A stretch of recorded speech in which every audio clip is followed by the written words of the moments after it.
Thank you, ma'am, for taking time out to address the audience and for also taking questions. One of the threads, I'll take off from the threads, from your speech. One of the things you said was on, the next set of reforms will be in Panchayat Raj and urban, governance bodies. So can you elaborate a little bit on that, please?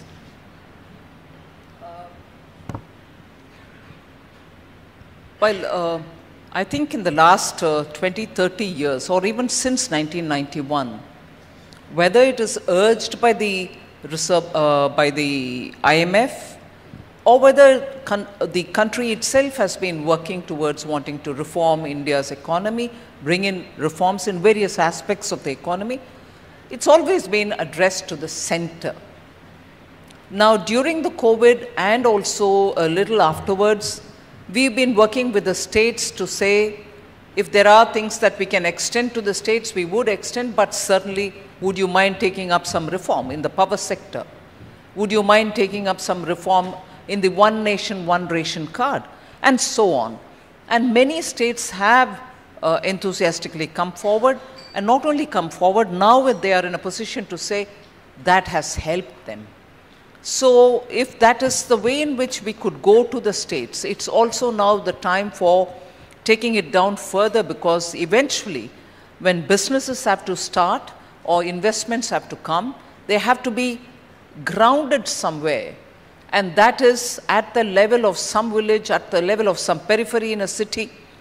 And in those places, if elected bodies are not aware or are not ready for being open, transparent, welcoming, everything that we do will be in the paper and not on the ground.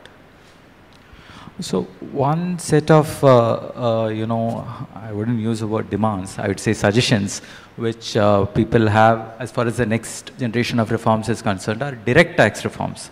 Because we see that there are a lot of cases and there is a lot of money which is there, backlog which is there, in terms of amount logged in income tax cases. Well, I take your point on reforms, direct taxation reforms. But on the question of amounts being pending, cases lingering in the courts, by introducing the faceless system, we have very clearly indicated that we are looking at, and in fact there was a taxpayers charter which was introduced during one of the budgets, 21 if I remember correct.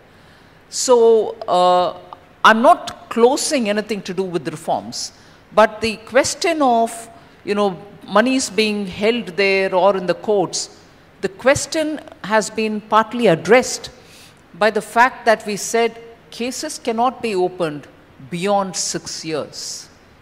And every time through the year, when notices are sent, so that that assessment year doesn't get time barred, by which time the IT sends, the CBDT sends the notice to the person, asking for explanation. If the explanation is fine, it is anyway dealt with by a faceless officer. And if it is fine, the matter ends there, or else somebody else comes into picture, again faceless, appeal happens. So an assessee doesn't have to keep records for 10 years, only 6 years, and beyond that it doesn't get open unless the amount there is substantial, or some search or some seizure somewhere has given some reason to think that this particular account has to be opened because there has been something else which has come out, which requires the principal commissioner's specific clearance and permission. So that change was already brought in. In fact, I may take this opportunity to say that many notices which are being sent now is because they have to start honoring that 6-year time limitation, and the year which the last assessment which comes into the 6-year limitation, beyond which they can't open up, this 31st March is when the time bar is imposed on the tax authorities themselves, meaning they can't open it up 1st April, day after tomorrow morning, on that year, which is 6 years now. So they are rushing a lot of these, notices just to say, hey, I've asked you a question, reply, we'll take it up further. So it's not as if it's a new method of harassment.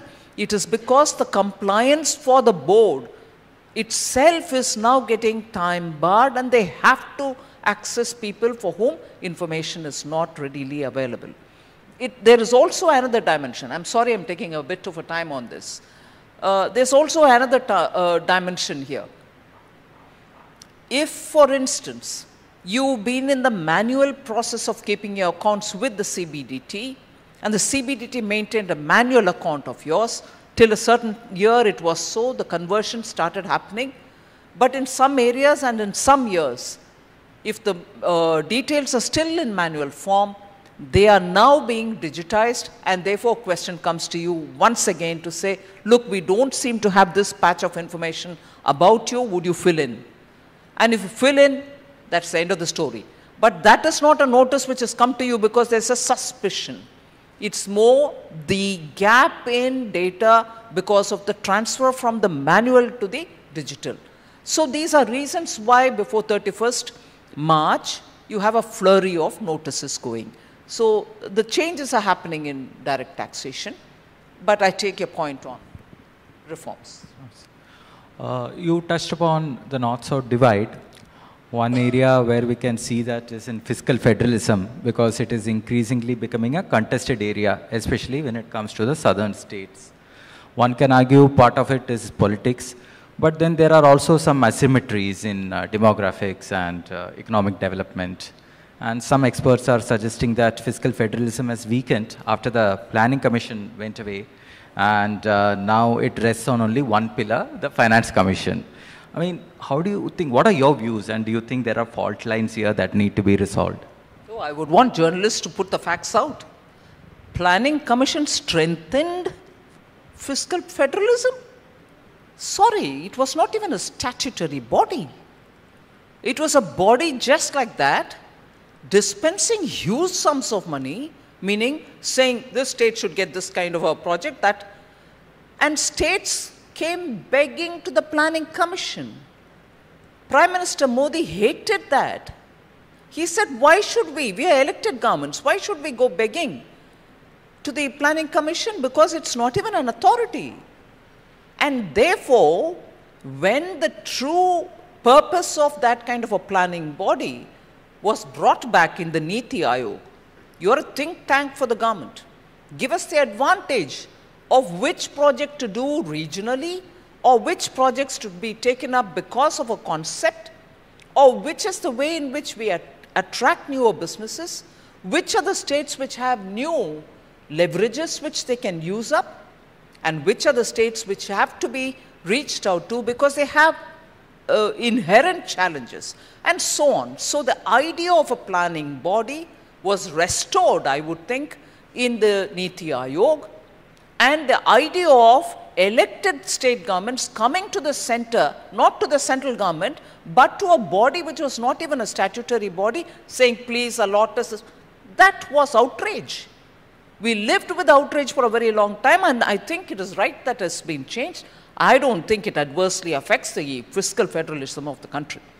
But yet, yes, the point that you say, that because of performance, and this is one example only, of population,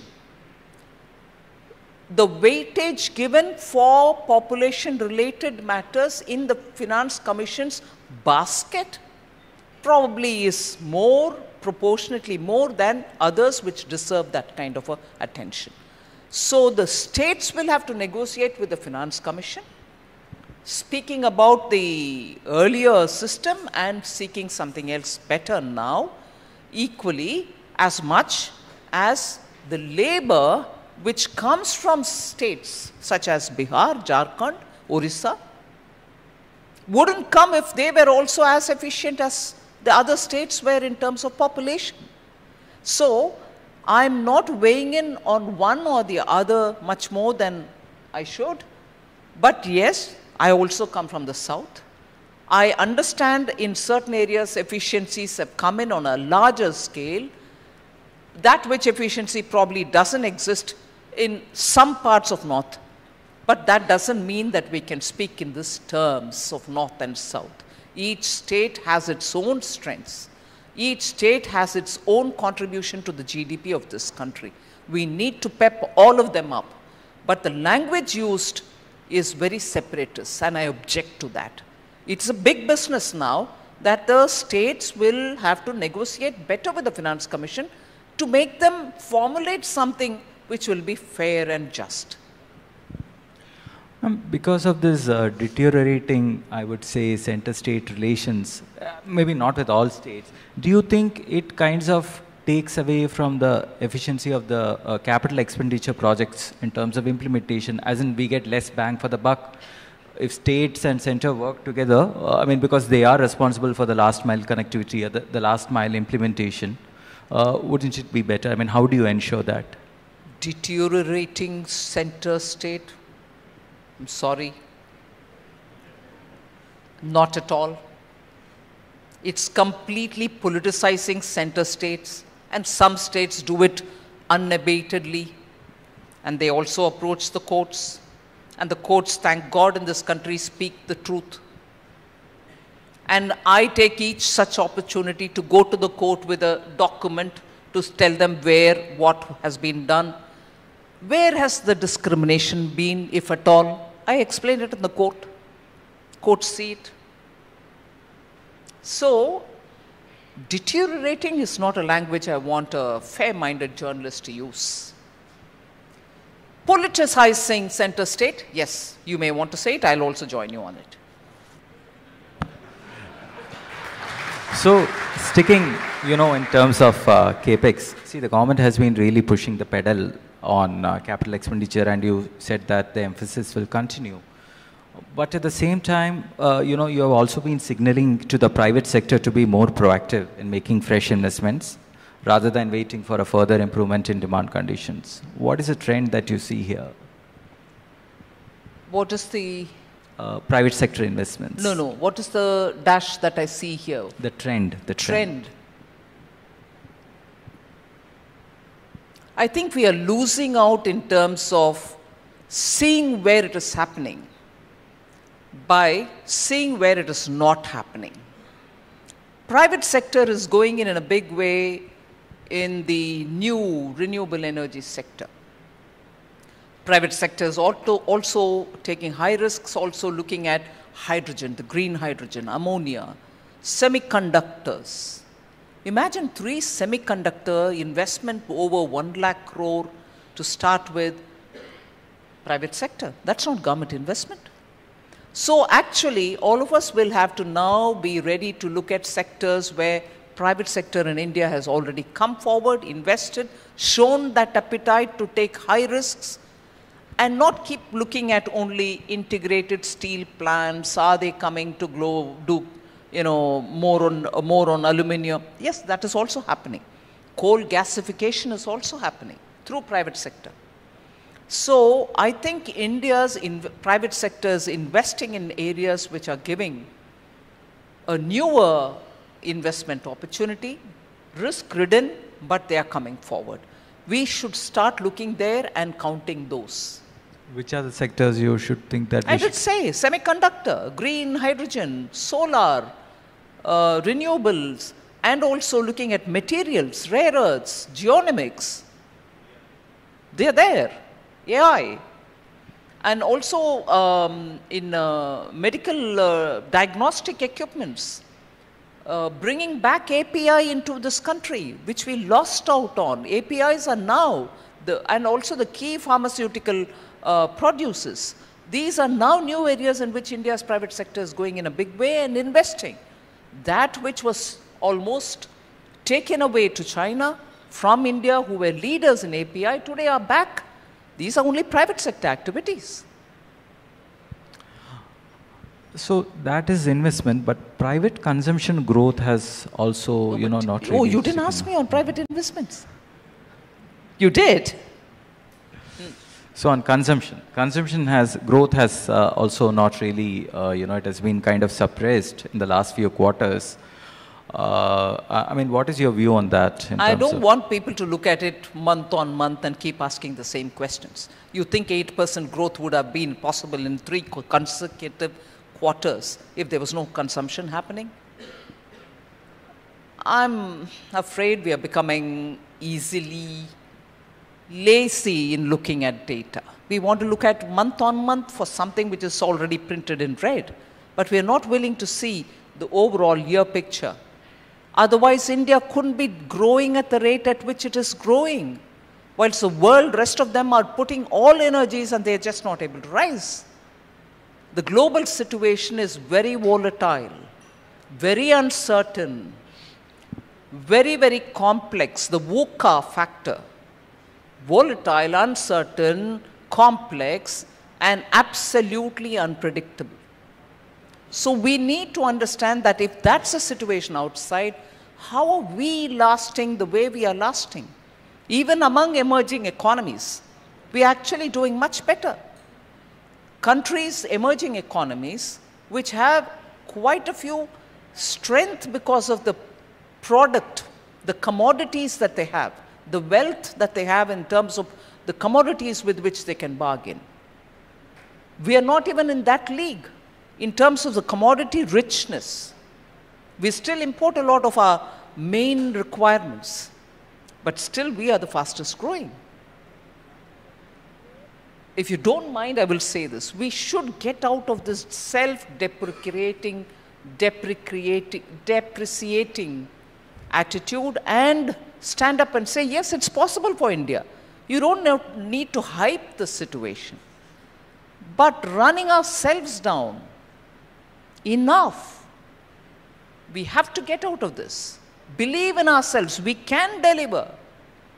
Believe in ourselves. Entrepreneurs are doing brilliant work.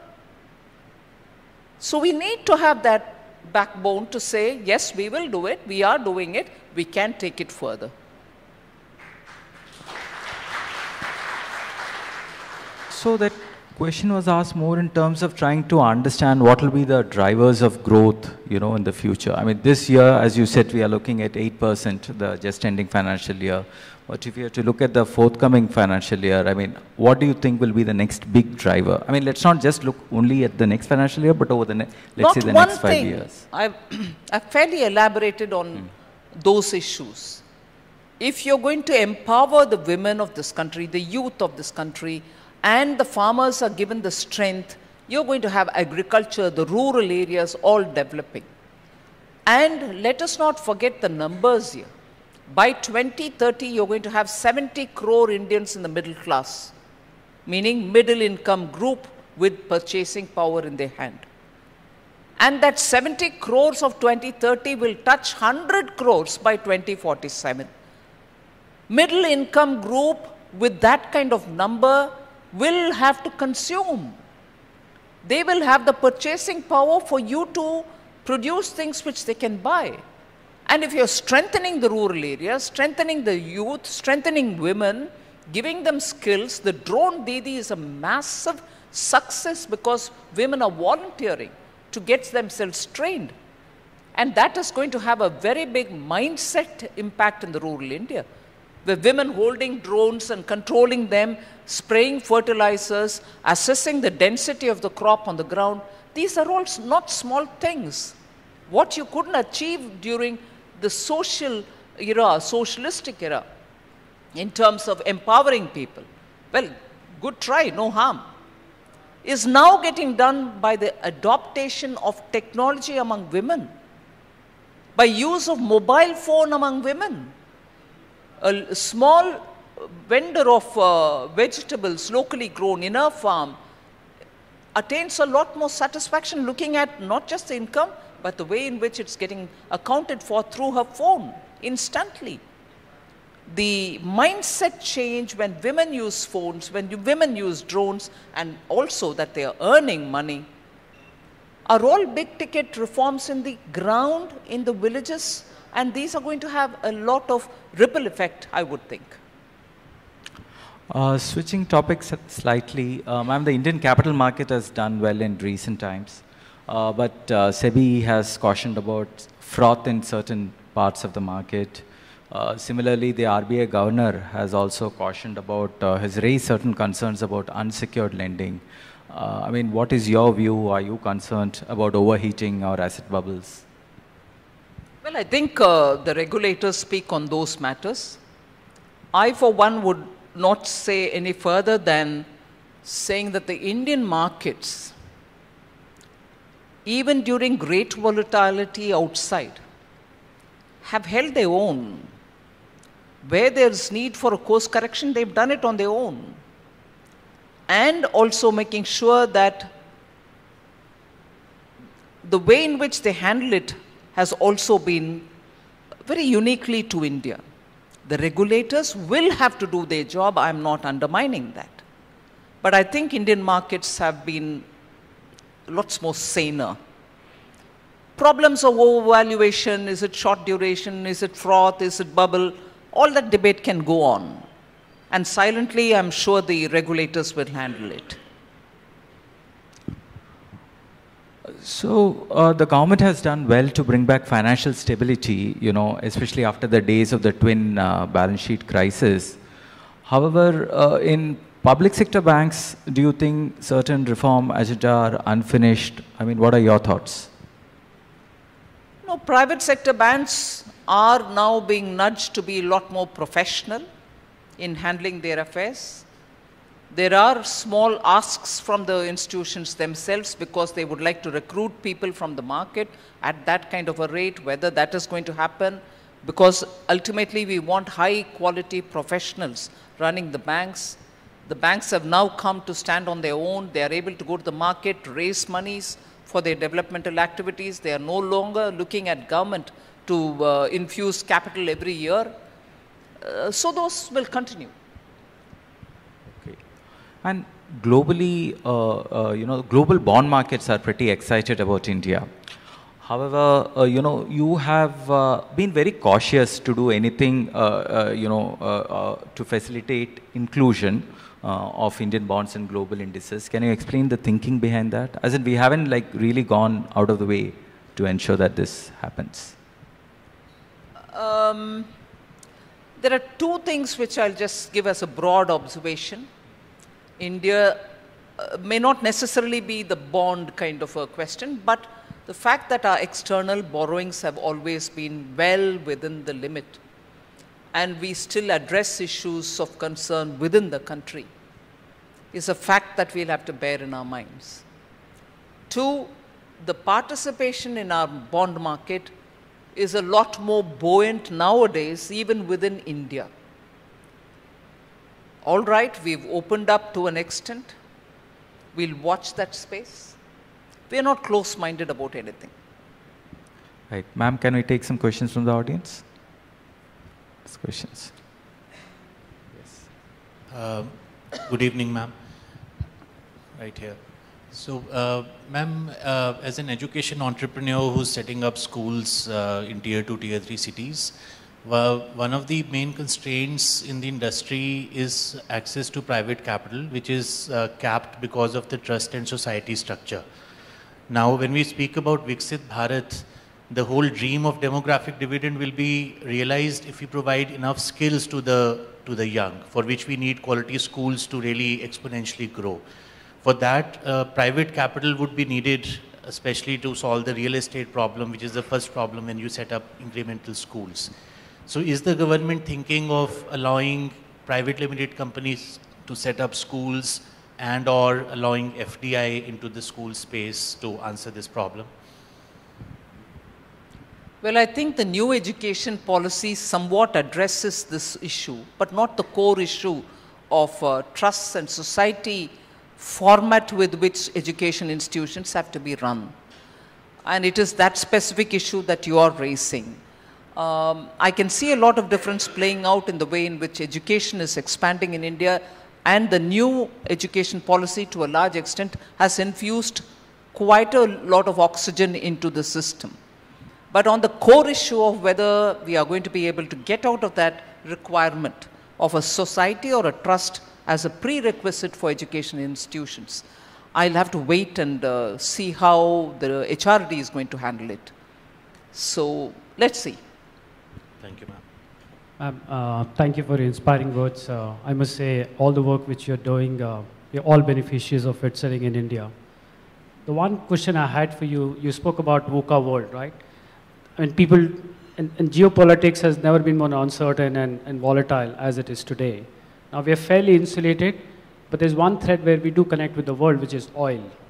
Now, should the geopolitics worsen and oil prices go towards 125, 120, 130 barrels a day, how does government think about it? Give us some framework on its dependence, its play on currency, and what's the government's internal thinking to be a bit more insulated on the oil front? I think first answer for that is India's own production from the offshore wells is now going up. There are monthly fluctuations, but I think the emphasis given that we should also produce oil for our own is a point that I would like to place on the table. The other is, I think there's been this attempt to understand the government's numbers by asking, will you be concerned if it crosses $100? Will you be concerned, or you made provision in the budget if it is 110? These are more like telling me that, will you stop buying oil if it is 120? Can I stop it? No. It's a question of how do I fund it. It's also a question of how do I not transfer the burden to the common people of India. It's a burden, it's a question of how much of strategic reserve do I have, so that if there is that kind of a spike, how long will it last? Till that time, will I be able to use my strategic reserve, and so on. So there is no one single answer to it. As long as all of us are conscious of it and the governance policy making is seized of that uncertainty, I think we'll be able to face it. Hello, ma'am. I'm Bhavish, Equitas Capital. First of all, thank you so much for all the efforts being taken by the government to take where it is and your clarity on the vision that you have. We touched upon direct taxes reforms, but just to kind of, the developed nations have much lower tax rates than India has, and as we progress towards Viksit Bharat, how do you see this trend coming along? I mean, there's a Laffer's curve also which results in lower taxes resulting in higher revenues for the government. What are the key indicators that you see that will, in the economic indicators, that will result in taxes coming down? We all love paying taxes, especially for the efforts the government is doing for infrastructure building, etc. But how do you see this panning out? It's not a pleasant answer to give.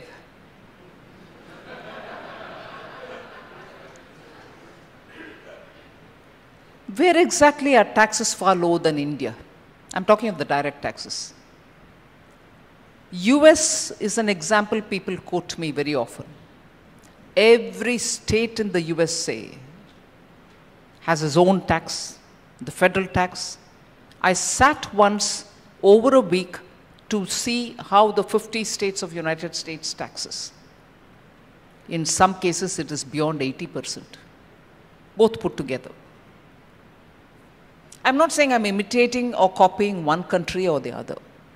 In general,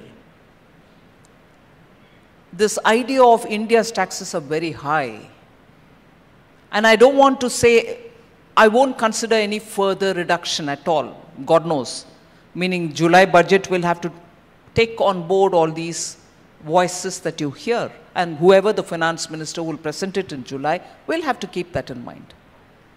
But the fact remains that this is a country which saw 97% tax pre-91. And annual increases were crazy. After 2014, irrespective of the desperation in the situation in spite of COVID and other things, Prime Minister Modi's one and only line was, you shall not increase. All right, in excise duty on crude, petrol, there has been fluctuations going up, coming down. But also with the consideration on the code, direct taxation, reforms and everything else, a second parallel alternative for tax has been given, where the rates are come down, where it is simple, no exemptions, nothing. And the grievance was, you've not given us even standard deduction. We brought that in as well. So please go into the second alternative. It's even simpler, it's even lower. But if it has got to be only 7 crore people paying tax, but 140 crores aspirations of good roads, good airports. Look at Bangalore, look at Chhatrapati Shivaji Maharaj Airport. Why can't we have like, it's just not going to be able to function. I understand the Laffer curve argument, and that's what is playing out now. Efficiency in collection, increased buoyancy is all because of the Laffer curve principle. So I do take your point on even lesser burden. We'll work it out. Last couple of questions. Ma'am, my name is Neil Borate and I'm the personal finance editor at Mint. So I wanted to get your view on a issue of for consumers to do with insurance mis-selling. So currently the commissions on insurance are far higher than what people get in other financial products. And any person who walks into a bank, the first thing they are sold is an insurance policy because of this disparity. So I know it's a regulatory issue, it should be taken up by the IRDAI, but they really haven't looked at this, they haven't done much about this. So can the finance ministry also look into this? On behalf of all the readers, I must say that particular section of Mint is doing brilliantly well. Thank you, ma'am. Lots of people who read Mint straight go into that page. Look at, those individuals you quote, so-and-so has planned, his background is this, so-and-so is this one, but he has gone in for a different kind of planning for his... Oh, people see themselves in it, and it's a well-read page, I would think. You're doing very well on that. See, on insurance, there are quite a few things which are matters worthy of discussion. The regulator is very active. Nowadays, I can closely monitor it. I also look at how bank assurances are working. There are bank employees who also say we are made to do insurance. We can't see why. And this option of several insurance being before me, I can choose from them, gets narrowed down if bank themselves promote their own insurance. So on insurance itself, not just this, health insurance premiums, senior citizens paying quite a lot, and the question that you have raised are all absolutely worthy of discussion, taking forward and trying to reform. And I will assure you that a lot of discussion on these things are happening. Maybe the next round when decisions can be taken, it will be taken. And one last question. Yes, gentleman at the back. Please get him a mic.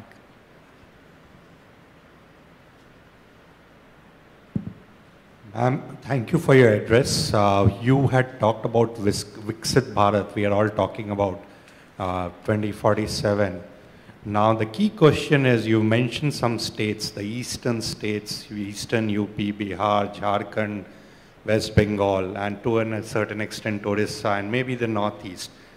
We need a good raise in the income levels there. Has the government got any thoughts on what to do in these states, apart from paying all those direct benefit transfers, roads, and all those other things? Thank you. I think the government has already started doing. The fact that in spite of having announced public sector enterprises policy, the restoration of the refineries and also the fertilizer companies in that area, Baroni, Gorakhpur, and bringing gas pipeline connection for all of them so that their production is going to be efficient and that it serves India's own fertilizer requirement, are very clearly indicating that eastern region will have to have a mixed bag of approach. An approach which is not going to be straight one line, but various routes will have to be adopted. Public sector investments, investment in capital asset creation, also looking at how farm in those areas can benefit by modernization, ensuring that newer industries go there. So the one line which Honorable Prime Minister used, and I think it indicates everything, that he plans for the, I'm not talking of Northeast, plans for the eastern region, Orissa, Jharkhand, Bihar, and Bengal, is that they have to become the engine of our growth. You just need that power to pull the entire economy, which means we are just not trying to talk about uplifting them, but we want them to be so empowered that they can be the triggers of further and further growth, which means our approach is not going to be one line. Our approach is not just going to be waiting for private investments. Our approach is not going to be just setting up one mother industry and running away. It's going to be through all other ways in which that region can get what it deserves. Thank you, ma'am, for taking time out today and being here with us and answering all questions patiently. Ladies and gentlemen, Ms. Nirmala Sitharaman, the Honorable Minister of Finance and Corporate. Thank you very much, ma'am. Ma'am, please accept this token of our deep gratitude and appreciation on behalf of Mint and every person in this room. Ladies and gentlemen, can we have a thunderous round of applause for Honorable Minister of Finance and Corporate Affairs, Srimati Nirmala Sitharaman. Thank you very much, ma'am. Thank you so much. Enjoy the rest of the evening.